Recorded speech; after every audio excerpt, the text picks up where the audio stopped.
My name is Ethan Caldwell. I'm 38 years old. I've reached the stage of life where you stop explaining who you are and start noticing how others define you without asking. Professionally, I work in risk and compliance, one of those roles people rarely understand and almost never thank. I deal with documents, signatures, liabilities. I exist in the background, making sure things don't fall apart. Most people don't notice me unless something is already on fire. That's how I've been seen most of my life. People tend to underestimate me. They assume silence means agreement, that calm means passivity, that someone who doesn't compete for attention must not want very much. I don't correct them. I've learned that being underestimated is not a disadvantage. It's a condition, one that reveals how people truly think when they believe they're not being watched. This story isn't about revenge. It isn't about proving anyone wrong. There's no dramatic confrontation, no moment where I raise my voice or expose secrets. What I'm sharing is quieter than that. It's about accumulation, about years of small decisions that shaped a family dynamic so deeply that no one thought to question it, until the consequences arrived. I was not abandoned in a way that makes for a dramatic headline. There was no single day where everything broke. Instead, there were patterns, preferences that were never denied, choices that were never explained. My parents chose my brother, consistently, confidently, and without hesitation. He was the priority, the investment, the one whose future required protection. I was the one who was expected to understand. I learned early not to demand space, not to compete, not to need too much. When resources were limited, I stepped back. When attention was scarce, I told myself I didn't mind. I became reliable, adaptable, and easy to overlook. In my family, those traits were praised, but only because they were convenient. What no one noticed was that I was paying attention, quietly, carefully, not with resentment, but with clarity. I noticed how responsibilities shifted, how expectations were inherited without consent, how being the reasonable one slowly turned into being the expendable one. Years later, when my family faced the possibility of losing their home, they didn't come to me with reflection or regret. They came with urgency, with paperwork, with a problem that could not be solved without me, a document that required my signature. By that point, I wasn't angry. I wasn't emotional. I was prepared. This is a story about what happens when someone stops volunteering their silence, about what it means to choose integrity over obligation, and about how power often sits in places no one bothers to look, until it's too late. Before we go any further, let me ask you something gently. Have you ever realized that the people who overlooked you the longest were the least prepared for the moment you finally stopped stepping forward? To my parents, I was the reasonable one. That was the word they used most often when talking about me. Reasonable. Not gifted. Not difficult. Not exceptional. Just reasonable. The child who didn't need much. The one who would be fine. In our house, that label came with an unspoken expectation. I would adjust so others wouldn't have to. My brother, Lucas, was different. He was described with bigger words, promising, talented, sensitive. Everything around him required careful handling. His moods mattered. His ambitions were discussed at the dinner table. His mistakes were framed as growing pains. Mine were framed as lessons. When relatives visited, the pattern was subtle but consistent. Questions were directed at him first. Praise followed him naturally. I was acknowledged after, often with a nod or a brief smile, like someone checking off a box. No one was cruel. That's important to say. There were no insults, no shouting, no declarations that I mattered less. It was quieter than that. I learned early that my role was to reduce friction.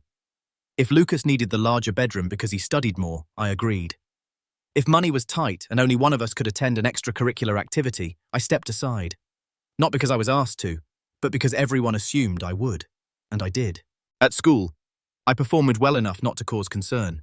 Good grades, no behavioral issues. Teachers liked me because I didn't demand attention. At home, that translated into invisibility. My parents would say, "We never have to worry about you," as if that were a compliment. I didn't realize then that what they really meant was, "You don't require investment." I told myself stories to make it make sense. That Lucas needed more help. That my parents were doing their best. That fairness wasn't always equal. I believed those explanations because believing them made things simpler. It allowed me to stay quiet without feeling small. Over time, I became useful. I handled errands. I translated paperwork. I filled in gaps without being asked. When something went wrong, I helped fix it. When something went right, I stayed out of the way. Reliability became my defining trait. Not because I wanted it to be, but because it was rewarded with approval. What I didn't understand then was how roles, once established, harden. How families stop seeing the person and start seeing the function. By my early 20s, the expectations were clear. Lucas's education was a priority. His setbacks were shared burdens. My life, on the other hand, was treated as flexible. If I adjusted my plans, it was seen as maturity. If I didn't, it was framed as selfishness. The rules were never spoken, but they were enforced all the same. I remember once overhearing my mother on the phone with an aunt. She said, "Ethan will manage. He always does." She meant it kindly, but something about that sentence stayed with me, not because it was wrong, but because it was final. There was no curiosity in it, no concern, just certainty. That's who I was to them, the one who would manage, not the child who needed support, not the son whose future required safeguarding. I was the contingency plan. The stable surface others leaned on without noticing the weight. And the truth is, for a long time, I accepted that role willingly. It gave me a kind of peace. Expectations, once understood, are easier to meet than hopes that might be disappointed. Silence felt safer than protest. Being overlooked felt preferable to being resented. What I couldn't see yet was the cost. Because when you are consistently cast as the one who will be fine, people stop asking whether you are. They stop checking. They stop imagining that you might someday choose differently. They never consider what happens if the reliable one decides, quietly, not to be available anymore. The first moment I remember clearly didn't feel important at the time. That's what makes it difficult to explain now. There was no argument, no raised voices, no dramatic aftermath. Just a small decision, made casually, that landed somewhere deep and stayed there. I was 17. Old enough to have opinions, young enough to believe they still mattered. I had been accepted into a regional program, nothing prestigious, nothing flashy. A summer course focused on analytical writing and basic legal reasoning. It wasn't something my parents had pushed me toward. I found it myself, filled out the application alone, paid the fee from money I'd saved working weekends. When the acceptance email came, I remember sitting at my desk and rereading it several times, not out of disbelief, but because it felt like something I'd earned without stepping aside for anyone else. At dinner that night, I mentioned it. My father nodded while chewing. My mother smiled briefly, the way people do when they're listening but already thinking about something else. Then my brother spoke. Lucas had been struggling that semester. Missed assignments, frustration with a teacher, talk of changing directions. The conversation shifted smoothly, almost instinctively, back to him. A few minutes later, my mother said, "We'll talk about logistics later." We didn't. A week passed, then another. Eventually, I reminded them. Not forcefully, just a quiet follow-up. My mother frowned slightly and said the timing was difficult. There were expenses coming up. Lucas might need tutoring. Summer was already complicated. She paused, then added, "You understand, right?" That question wasn't really a question. It was a reminder of who I was expected to be. I said yes. What I didn't say was that I had already understood that my plans were provisional, while his needs were structural. Understood that my independence was convenient until it conflicted with someone else's priority. Understood that the effort I put into something didn't increase its value if it didn't align with the family's center of gravity. A few days later, the email deadline passed. I didn't reapply the following year, not because I couldn't, but because something in me had quietly recalibrated. That was the first small cut. No one noticed it. There was no reason they would. Life went on exactly as it always had. Lucas received extra support. My parents congratulated themselves on being attentive. I returned to being reliable, adaptable, unproblematic. But something had changed internally, not in a dramatic way, more like a hairline fracture. A realization that I stored away without naming it. I could be proud of something, and it would still not be chosen. After that, similar moments became easier to accept and easier to dismiss. A recommendation letter that never got requested. A conversation that ended before it reached me. A promise to revisit later that quietly expired. Each time, I told myself it wasn't personal. Each time, the explanation sounded reasonable. And that's the danger of reasonable neglect. It doesn't announce itself. It accumulates. I didn't confront my parents. I didn't accuse them. I didn't even feel angry. I felt adjusted. As if I had shifted my weight slightly to accommodate a slope I hadn't noticed before. I lowered my expectations just enough that disappointment stopped feeling sharp. Looking back, I understand why that moment mattered. It wasn't about the program. It was about the assumption behind the decision, the certainty that I would absorb the loss quietly, without consequence. They were right about that part. What they didn't see was that every quiet absorption teaches something. It teaches you where not to invest hope. It teaches you how to make decisions that don't rely on permission. It teaches you to separate what you owe from what you choose to give. The first small cut didn't make me resentful, it made me observant. And once you start noticing patterns instead of incidents, it becomes impossible to unsee them. After that first quiet disappointment, nothing in my family changed. And in a way, that was the lesson. There was no punishment for overlooking me, no visible cost for redirecting resources away from my plans. Life continued smoothly. My parents remained convinced they were being fair. Lucas remained the axis around which concern and conversation naturally rotated. And I remained fine, so I adapted. At first, it was unconscious. I stopped mentioning opportunities unless I was certain they wouldn't inconvenience anyone. I framed my choices in ways that made them easy to accept. If I took on extra work, it was because I wanted experience, not because I needed the income. If I turned something down, it was because I wasn't that interested anyway. I learned to preempt rejection by minimizing my own desires. What surprised me was how quickly everyone accepted this version of me. My parents stopped asking what I wanted to do next. Not because they didn't care, but because they believed I would handle it.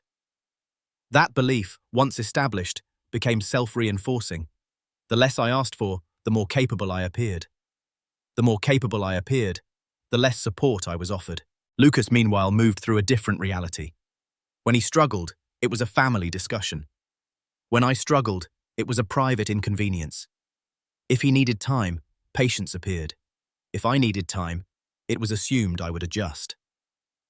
I remember one holiday when plans were changed at the last minute to accommodate his schedule. I had already rearranged my work commitments to be there. No one asked if the new plan worked for me.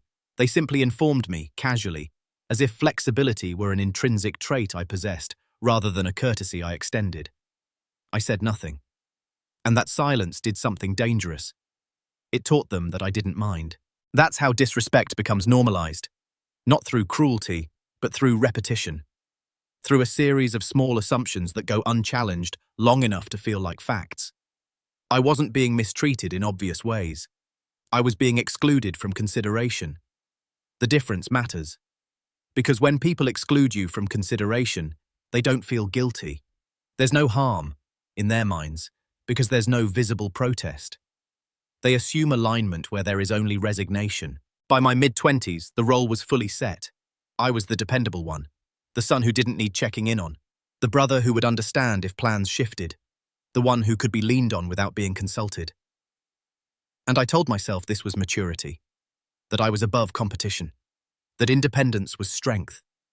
Those narratives helped me maintain dignity without demanding change. They allowed me to stay without feeling trapped. But beneath those stories, something else was happening. I was taking notes, not literally, not yet, but mentally. I noticed who made decisions and who was informed after the fact. I noticed how often family meant collective effort when Lucas needed help, and individual responsibility when I did. I noticed that my contributions were expected, while his were celebrated. Still, I didn't confront anyone, not because I was afraid, but because confrontation would have required them to see something they weren't prepared to acknowledge. And I wasn't ready to force that recognition. Instead, I focused elsewhere. I built a life that didn't require their validation. I chose a career that valued precision, discretion, and foresight. Fields where being underestimated wasn't a flaw, it was an advantage. Compliance teaches you something early. Rules matter less than how they're applied. Power often sits in margins, footnotes, and signatures. The loudest voice in the room rarely has the final say. At home, I remained quiet, helpful, unassuming. To my family, it looked like nothing had changed. But internally, I had stopped expecting reciprocity. And when you stop expecting something, you stop being hurt by its absence. You also stop offering it freely. That shift didn't make me cold. It made me careful. Because once disrespect becomes normal, the only real choice left is whether you continue participating in it, or whether you start preparing for the moment it finally costs someone else. There comes a point when patterns stop feeling accidental. For me, that point arrived quietly, without any single triggering event. It was more like stepping back and realizing I'd been standing in the same place for years, while everyone else moved freely around me. The role I played in my family wasn't something I had chosen. It was something I had accepted, repeatedly, until it solidified. I was the reliable one, the backup, the adult in the room, even when I was still a child. When extended family talked about me, the praise was always practical. Ethan's so responsible. He's independent. You don't have to worry about him. Those comments were meant kindly, but they carried an implication. Because you don't worry about him, you don't have to show up for him either. The expectations were subtle but firm. I was expected to help my parents with paperwork because I was good with details. Expected to step in when Lucas missed deadlines. Expected to make myself available because I didn't have children yet. Because my job was flexible. Because I always had been. No one ever asked whether I wanted those responsibilities. Wanting didn't factor into the equation. The moment I truly recognized my assigned role happened during a family discussion about the future. Lucas was considering a risky career move. My parents were anxious, openly so. They talked about backup plans, financial safety nets, contingencies. At some point, my mother said, almost casually, "If things get difficult, Ethan can help stabilize things for a while." She said it the way someone references an insurance policy. Useful, dependable, assumed. No one looked at me when she said it. No one waited for my response. That was the moment I understood. In their mental model, my life was not fully my own. It was a resource. Something that could be redirected if needed. My stability existed to offset someone else's risk. I didn't object. I didn't correct her. I nodded slightly, because that was easier than asking a question no one wanted to answer. But inside, something crystallized. Roles in families aren't assigned with cruelty. They're assigned with convenience. Once you demonstrate a capacity to absorb pressure, people stop considering whether they should apply it. They just do. I saw, with sudden clarity, that if I continued playing this role, nothing would ever change. Not because my parents were malicious, but because they had no incentive to reevaluate a system that worked for them. My silence had become part of the structure, and structures don't question themselves. From that point on, I began to separate who I was from what I provided. I still helped, but selectively. I still listened, but without volunteering solutions. I started saying, "I'll have to check," instead of "I can handle it." Small shifts, almost invisible. No one commented on the change. They assumed I was busy. That assumption was a gift, because while they still saw me as reliable and available, I had begun to reclaim something quietly, agency. I also began to understand something else. Being the invisible one had given me access. People spoke freely around me. Decisions were discussed in my presence because no one thought I would challenge them. I heard plans, assumptions, contingencies, often before they were finalized. I wasn't included because I was valued. I was included because I was non-threatening. And that, I realized, was a position of leverage, if I chose to see it that way. At the time, I didn't act on that realization. I wasn't looking to turn the tables. I was simply trying to understand the game I'd been playing without knowing it had rules. But once you see your role clearly, you can't go back to believing it's temporary. You either continue performing it, or you start preparing for the moment you step out of it. The day something shifted didn't look like a turning point from the outside. There was no argument, no revelation, no moment where I finally said what I'd been holding in. If you had watched that day unfold, you would have seen an ordinary afternoon. Coffee cooling on the table, paperwork spread out, the quiet hum of a life in motion. But internally, Something moved into place and stayed there. My parents had asked me to come by to help review some documents. Nothing urgent, they said, just something you're good at. I brought my laptop, my folder, my usual willingness to be useful. Lucas was there too, pacing, distracted, irritated by the complexity of the forms. It was about refinancing the house. Rising costs, missed payments, a structure that had been manageable once, but now required careful handling. As I read through the documents, I noticed inconsistencies immediately. Terms that didn't align, obligations that weren't being discussed out loud. I asked a few clarifying questions, not accusatory, just factual. My father waved them off. "We'll figure that out later," Lucas interrupted. He was frustrated, anxious, embarrassed by the situation. He wanted reassurance, not details. "You always make things sound worse than they are," he said. "It's fine." Something about that sentence landed differently than it would have before. Not because it was disrespectful, it wasn't new, but because, for the first time, I didn't feel the impulse to soften it.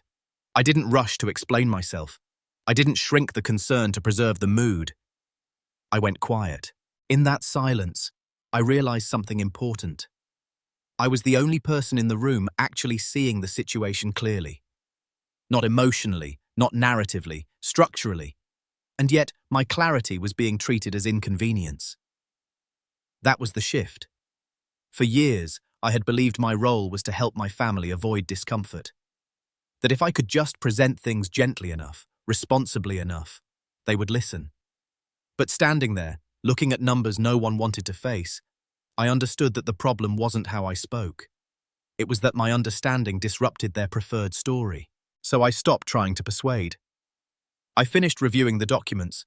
I summarized the risks, briefly, neutrally. I didn't push. When they dismissed my concerns again, I nodded and closed my folder. "I've shared what I see," I said. "What you do with it is up to you." That sentence surprised all of us. It surprised me most. There was no confrontation. My mother looked confused. Lucas looked relieved. My father changed the subject, and just like that, the moment passed. But internally, a boundary had been drawn. On the drive home, I felt something I hadn't expected. Calm. Not anger. Not sadness. Just clarity. For the first time, I wasn't carrying responsibility that wasn't mine. I hadn't absorbed their anxiety. I hadn't translated their denial into action. I let the situation exist as it was. That night, I didn't replay the conversation the way I usually did, searching for better phrasing or missed opportunities. Instead, I thought about something else. What would happen if I stopped compensating? What would surface if I let others experience the consequences of their own decisions without cushioning them? The thought wasn't vengeful. It was practical. I realized then that silence could be a choice, not a default. That stepping back didn't mean abandonment. It meant refusing a role that had never been negotiated. The next day, nothing had changed externally. My parents still believed things were under control. Lucas still assumed someone else would smooth the edges. But I had changed. I began to understand that my value didn't come from preventing collapse. It came from discernment. And discernment, once withheld, reveals truth quickly. That day didn't mark the beginning of action. It marked the end of obligation. After that day, my silence felt different. Before, it had been reflexive, a learned response shaped by years of being the reasonable one. Now, it was intentional, measured, chosen. I still listened, I still showed up, but I no longer filled every gap the moment it appeared, and almost immediately, the difference was noticeable. Not to them, but to me. When my parents talked about the house, I let them talk. I didn't interrupt with numbers or timelines. When Lucas complained about stress, I acknowledged it without offering solutions. I stopped translating problems into plans. I stopped absorbing tension that didn't belong to me. They mistook this shift for growth, for busyness, for maturity. No one accused me of pulling away. No one asked if something was wrong. In their minds, I was still reliable, just temporarily distracted. That assumption allowed the silence to deepen without resistance. What surprised me most was how quickly the system revealed itself when I stopped compensating. Small things slipped first. Deadlines were missed. Follow-up calls went unreturned. Documents sat unsigned, longer than they should have. Nothing catastrophic, just enough friction to create unease. I watched it happen without satisfaction and without panic. In my work, silence is often more informative than conversation. When people stop explaining themselves, you see what actually matters to them. At home, the same principle applied. Without my quiet interventions, priorities became visible. And I learned something uncomfortable. They had been relying on me more than they realized, and valuing me less than that reliance warranted. Still, I didn't announce my withdrawal. I didn't frame it as a boundary. I simply allowed space where I had once rushed to fill it. That restraint required discipline. Old habits don't dissolve easily, especially ones built around being needed. There were moments of impulse. Times I almost stepped in out of instinct. Each time, I paused and asked myself a simple question. Is this my responsibility or just my habit? More often than not, it was the latter. As weeks passed, the conversations shifted. My parents spoke with more urgency, less certainty. Lucas grew irritable. He complained about complexity, about systems designed to be confusing. I listened, calmly. At one point, my mother asked if I thought they should be worried. I didn't reassure her. I think you should have all the information, I said. Nothing more. That answer unsettled her. I could see it, but it was also honest. Silence, when used deliberately, has a way of returning responsibility to its rightful owner. It doesn't accuse. It doesn't escalate. It simply refuses to perform emotional labor for others. And with that refusal came clarity, on all sides. They began to realize, slowly, that things were not resolving themselves. That stability required more than optimism. That the person who usually smoothed transitions was no longer doing so automatically. Still, no one connected this realization to me. They didn't see my silence as a decision. They saw it as circumstance. That misinterpretation worked in my favor. Because while they adjusted emotionally, I was adjusting structurally. I revisited old documents. I reviewed my own legal position. I paid closer attention to what my name was attached to and what it wasn't. I didn't do this in secret. I did it quietly. There's a difference. Quiet preparation doesn't announce itself. It doesn't provoke. It simply ensures that when a question finally lands, you already know the answer. By the time my parents began expressing real concern, I had already made peace with something important. I would not rescue them from a situation they refused to understand. That decision wasn't punishment, it was respect, for myself and for the reality they needed to face. Silence had stopped being a habit. It had become a boundary. While my family focused on urgency, I focused on structure. They didn't notice the shift because it didn't announce itself. There were no dramatic changes in my behavior, no coldness, no withdrawal, no refusal to answer calls. I was still present, still polite, still willing to listen. From the outside, I looked exactly the same, but internally, my attention had narrowed. In my professional life, preparation is never loud. You don't warn people that you're documenting risk. You observe, you collect, you verify. You make sure that when a decision is required, it's informed. I applied the same discipline to my family situation. I began by revisiting the past, not emotionally, but factually. Old emails, text messages, financial records I had helped organize years earlier. Conversations I had been present for but never centered in. I wasn't looking for wrongdoing. I was looking for clarity. What I found was a pattern of assumption. My parents had made long-term decisions based on the belief that I would always be available, that I would contribute if necessary, that my consent was implicit. Those beliefs had never been tested because I had never withdrawn it. Until now. I noticed how often my name had been mentioned in discussions where I wasn't consulted. How plans were framed around my presumed flexibility. How responsibility flowed toward me without formal agreement. None of it was malicious, but none of it was fair. I also noticed something else. How much of the legal and financial structure depended on timing, documentation, and authorization. Things most people don't think about until they're urgent. Things I thought about for a living. They didn't realize that the stability they felt was, in part, an illusion maintained by my quiet involvement. My reminders, my follow-ups, my early warnings. Without those, the system was fragile. I didn't interfere with that fragility. I let deadlines approach. I let questions go unanswered a little longer. I let them experience uncertainty without immediately resolving it. This wasn't strategy in the sense of manipulation. It was non-intervention, a refusal to continue compensating for other people's avoidance. At the same time, I prepared myself. I spoke with a colleague, not about my family, but about general scenarios. I refreshed my understanding of consent, liability, and obligation. I made sure I knew exactly where my responsibilities began and ended. I also documented my own boundaries, privately. What I was willing to do, what I was not. Under what conditions I would engage, and under what conditions I would step back entirely. That exercise changed something fundamental. For the first time, my decisions were anchored in principle, not pressure. Meanwhile, my family grew increasingly anxious. Conversations became circular. The same questions asked in different ways. The same hopes repeated with more intensity. They were still talking about solutions, but only the kind that didn't require rethinking past choices. And still, they didn't notice me. They didn't notice that I was no longer volunteering reassurance, that I had stopped being the emotional stabilizer, that I listened without agreeing, that I acknowledged without committing, that invisibility, once painful, became useful. Because when people assume you're not a factor, they speak freely. They reveal their expectations without editing them. They expose the shape of the future they're counting on.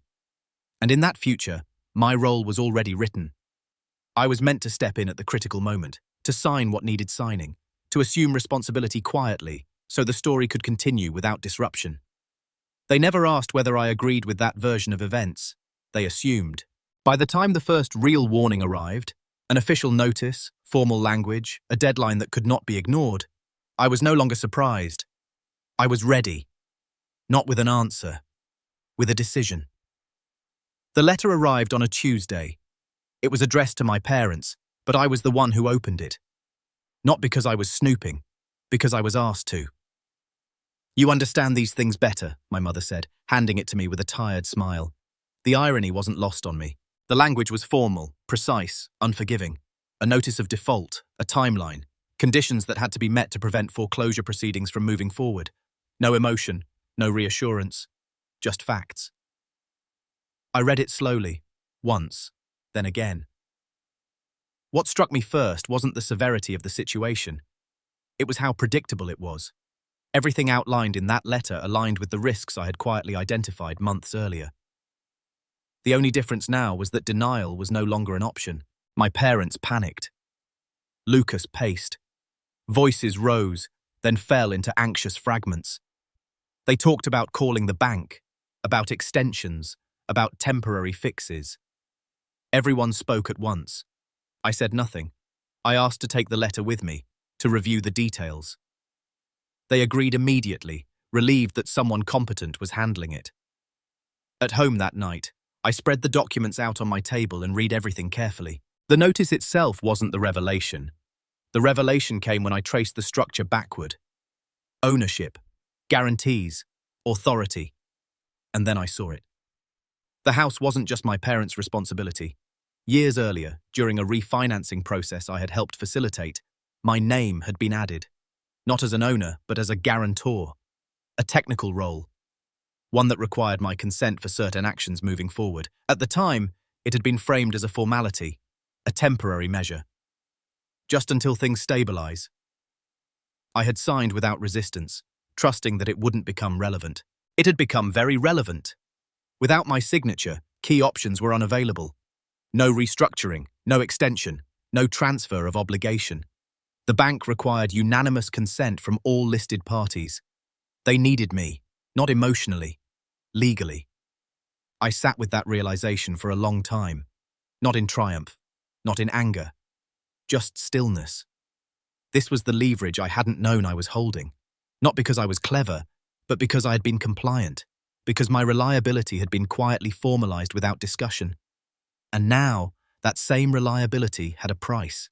I didn't tell anyone what I'd discovered, not immediately. I wanted to be certain, not just of the facts, but of myself, of what I was willing to do with this information. Leverage reveals character, not only in how others seek it, but in how you choose to use it. I asked myself difficult questions. Was I obligated to sign? Legally, no. Morally, maybe. Emotionally, it was complicated. I thought about all the moments I had stepped aside, all the times my plans had been deferred, all the assumptions made on my behalf. And I realized something important. None of those moments had involved malice, but all of them had involved choice. My parents had chosen convenience over equity. Lucas had chosen comfort over accountability, and I had chosen silence. This was my first real opportunity to choose differently. I didn't rush. I consulted no one. I reviewed the documents again. I mapped out the consequences of action and inaction, not just for them, but for me. Signing would mean absorbing risk I hadn't created. Refusing would mean allowing consequences they had avoided for years. Neither option felt clean, but one felt honest. When I finally closed the folder, I wasn't resolved, but I was clear. The power wasn't in the signature, it was in the pause before it. Once you see the edge clearly, you can't pretend you're not standing near it. For days after discovering my role in the documents, I carried the knowledge quietly. I went to work. I answered messages. I spoke to my parents on the phone in the same measured tone I always used. From the outside, nothing suggested that a decision was forming. Inside, everything was narrowing. There were 3 paths in front of me. The first was the familiar one. Sign the documents, absorb the risk, stabilize the situation, and let the pattern continue. It would cost me financially and legally, but it would preserve the family narrative. I would once again be the one who made things work without being seen. The second path was conditional help. I could leverage my position to renegotiate dynamics, set terms, demand acknowledgement, insist on fairness. It would introduce conflict, but it would also force a conversation that had been avoided for decades. The third path was refusal, not dramatic, not punitive. Simply choosing not to extend myself beyond what I had already given. For a long time, I believed the second option was the most reasonable. It felt balanced, adult, constructive. But the more I considered it, the more I understood its flaw. Negotiation only works when all parties recognize each other as equals. My family didn't see me that way, not out of malice, but out of habit. Any terms I set would be treated as temporary obstacles, not structural changes. Once the crisis passed, the old roles would reassert themselves. I would have traded my leverage for promises. The first option, while tempting in its familiarity, was no longer viable. I knew what that path led to. I had walked it my entire life. That left the third. Refusal is often misunderstood. People imagine it as anger, as punishment, as abandonment. But in reality, refusal can be an act of clarity. A recognition that continuing would cause harm, not just to you, but to the system that depends on your silence. I asked myself one final question. If I sign, will anything truly change? The answer was no. So I decided that I would not. I didn't announce this decision immediately. I waited for the moment when it would be required, when silence would no longer be enough. That moment arrived sooner than expected. My parents called a family meeting. The tone was different this time. Strained, careful, urgent. The bank had made it clear that time was limited, options were closing. They laid out the plan. It hinged on my cooperation. My signature was presented as a formality, something assumed, not requested. As they spoke, I listened without interrupting. I noticed the language they used. We, together, family. Words that implied unity without addressing history. When they finished, my mother looked at me and said, "We just need you to sign." That was it. No acknowledgement of risk, no recognition of what they were asking. Just an expectation, delivered calmly. In that moment, I felt something settle inside me. Not anger, not fear, finality. "I won't be signing," I said. The room went silent. I didn't explain. I didn't justify. I didn't accuse. I had learned that explanations invite debate, and debate implies negotiability. This wasn't negotiable. "I'm not comfortable taking on that liability," I added. "I've reviewed the documents carefully." That was all. The decision was made, not in that room, but long before. Saying it out loud simply made it real. And once it was real, there was no going back. After the meeting, nothing exploded. That surprised them. And, if I'm honest, it surprised me too. There were no raised voices, no accusations hurled across the room. My parents sat in stunned quiet. Lucas stared at the table, as if the grain might offer an answer he didn't want to hear. The absence of immediate drama gave my decision a kind of weight it wouldn't have had otherwise. Silence, again, did the work. In the days that followed, I continued living exactly as I had before. I went to work. I answered messages politely. I didn't bring up the decision unless it was unavoidable. I didn't campaign for understanding or attempt to soften the impact. That was intentional. In my field, once a decision has legal consequences, the worst thing you can do is blur it with emotion. So I kept my boundaries clean. I confirmed my refusal in writing. I documented timelines. I ensured that there was no ambiguity about my position. I didn't do this to protect myself from my family. I did it to protect the truth. My parents scrambled. Calls were made. Advisors were consulted. New ideas surfaced, only to collapse under scrutiny. Each option they explored eventually circled back to the same obstacle. Without my consent, the structure didn't hold. They tried, at first, to solve the problem around me. Then they tried to solve it through me. My mother asked if we could talk privately. Her voice was careful, controlled.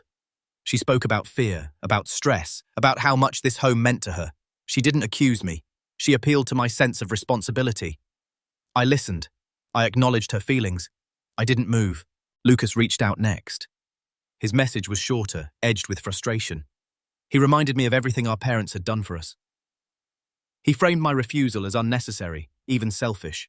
I read it twice before responding with a single sentence. I've made my decision after careful consideration. Nothing more. Each interaction followed the same pattern. Emotion rose. Pressure followed.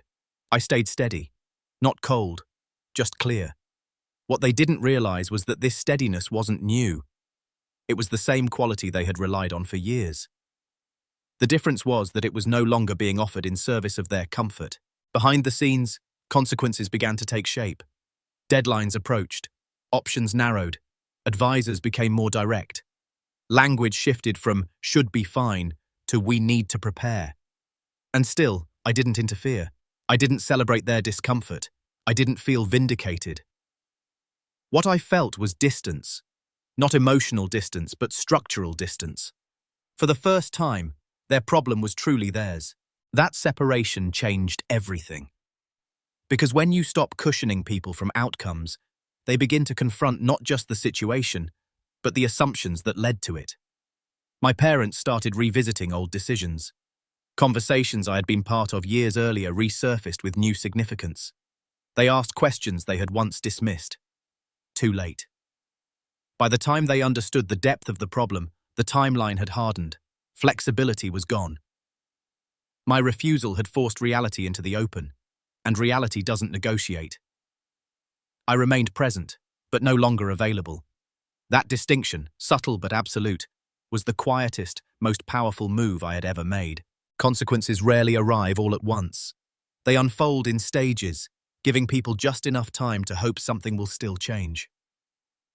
At first, my family treated my refusal as a temporary obstacle, an inconvenience that could be managed with the right combination of persuasion and persistence.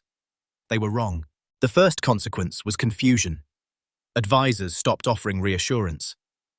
Phone calls ended with uncertainty instead of next steps.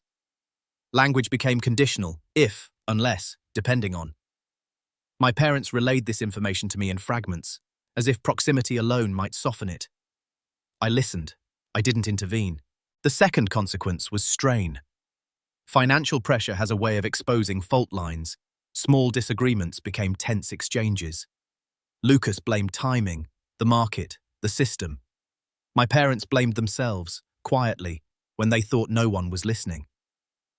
The house, once a symbol of stability, became a source of constant anxiety. And still, no one apologized. That detail matters. Not because I was waiting for an apology, but because it revealed something important. Even now, as things unraveled, they didn't fully see my refusal as a response to years of assumption. They saw it as a deviation, an anomaly, something that needed correcting, not understanding. The third consequence was urgency. Deadlines turned into ultimatums. Letters became more formal. The tone of conversations shifted from planning to containment. What could be saved? What could be delayed? What damage could be minimized? At some point, my parents stopped discussing solutions and started discussing outcomes. That was the moment reality became unavoidable. They asked me again to reconsider, not with arguments this time, but with fear. My mother's voice broke when she spoke about losing the house. My father fell quiet, a heaviness in his posture I had never seen before. I felt it. Of course I did. But I didn't move, because moving now wouldn't have been compassion, it would have been regression. It would have taught them that pressure works, that clarity is temporary, that my boundaries exist only until they become inconvenient. I refused to teach that lesson. As the consequences continued to unfold, something else happened. Something quieter, but just as significant. They began to see me differently, not as the backup, not as the stabilizer, but as an obstacle. That shift hurt more than I expected. Being overlooked is one thing. Being positioned as the problem is another. It forced me to confront a hard truth. My value to them had always been conditional on my usefulness. Still, I held my ground. I reminded myself that this was not something I had caused. It was something I had stopped preventing. When the final notice arrived, the one that removed all remaining doubt, there was no chaos. Just exhaustion, acceptance, slowly settling in. They would have to make hard choices. Sell, downsize, let go. The house would not be saved in the way they had imagined. And my refusal, quiet, documented, unwavering, had made that outcome unavoidable. That was the consequence they could no longer ignore. There's a moment when urgency collapses into resignation. It doesn't arrive with drama. It arrives with fatigue, the kind that settles into the shoulders and stays there. By the time my family reached that point, every option had been examined, dismissed, or rendered impossible by time. The question was no longer how do we fix this? It was what do we lose first? My parents stopped calling advisors. Not because there was nothing left to say, but because hearing the same conclusion repeated had become unbearable. The language shifted again, this time toward acceptance. They spoke about selling, about downsizing, about starting fresh, as if the words themselves could soften the reality. Lucas withdrew. His frustration turned inward. He stopped arguing and started avoiding conversations altogether. The confidence he'd always carried, rooted in the belief that things would work out, was gone. That belief had been doing more work than anyone realized. What struck me most during this period wasn't the panic. It was the regret.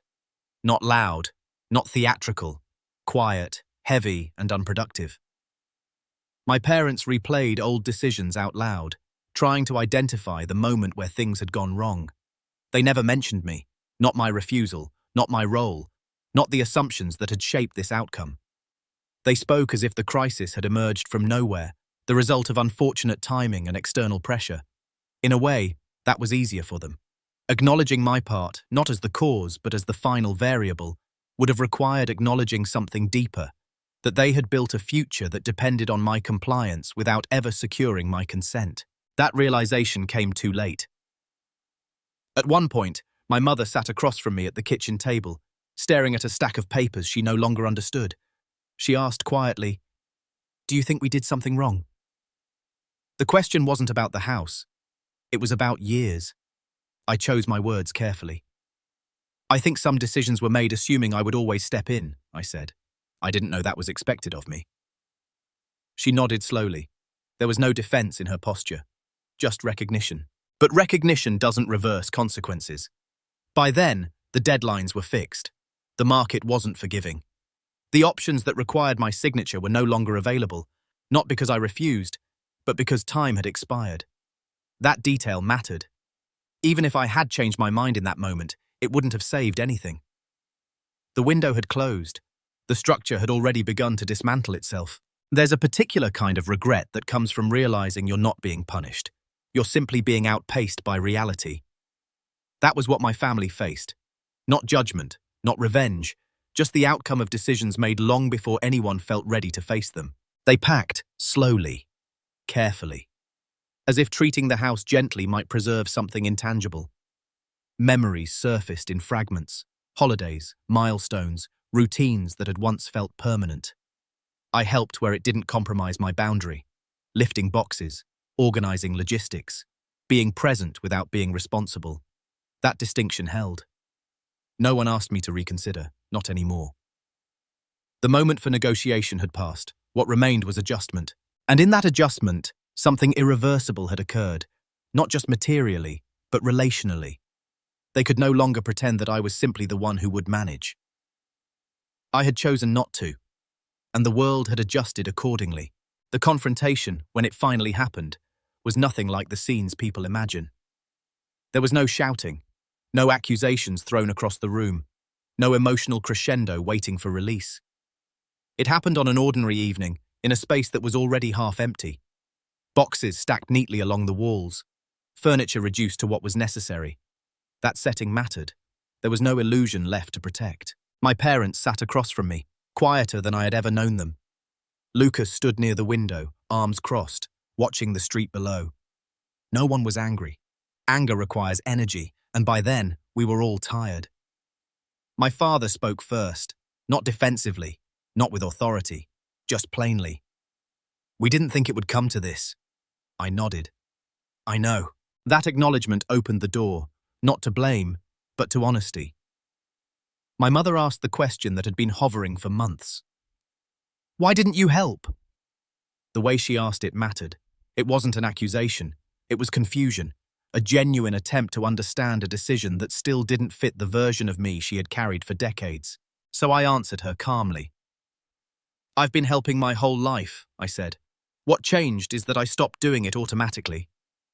I explained, not in detail, not chronologically, but in principle, how being the reliable one had turned into being the assumed one, how my consent had been inferred instead of requested, how the expectation that I would step in had never been discussed, only relied upon.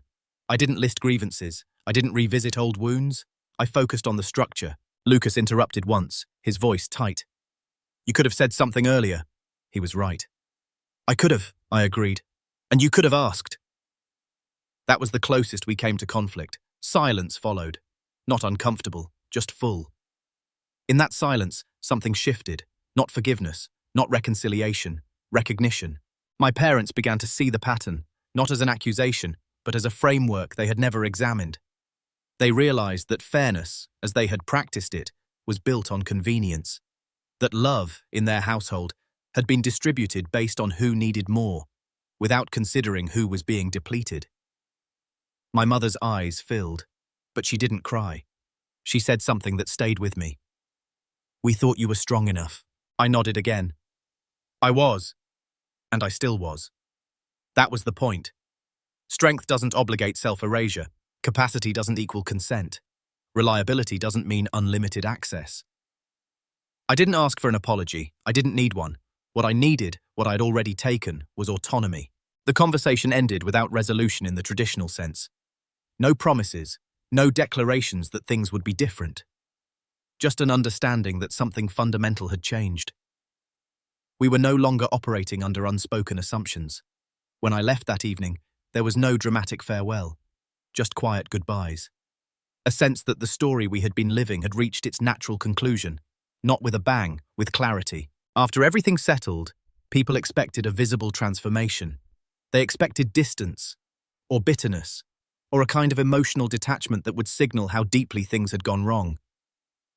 But what actually followed was quieter than that, more ordinary, and in many ways, more honest.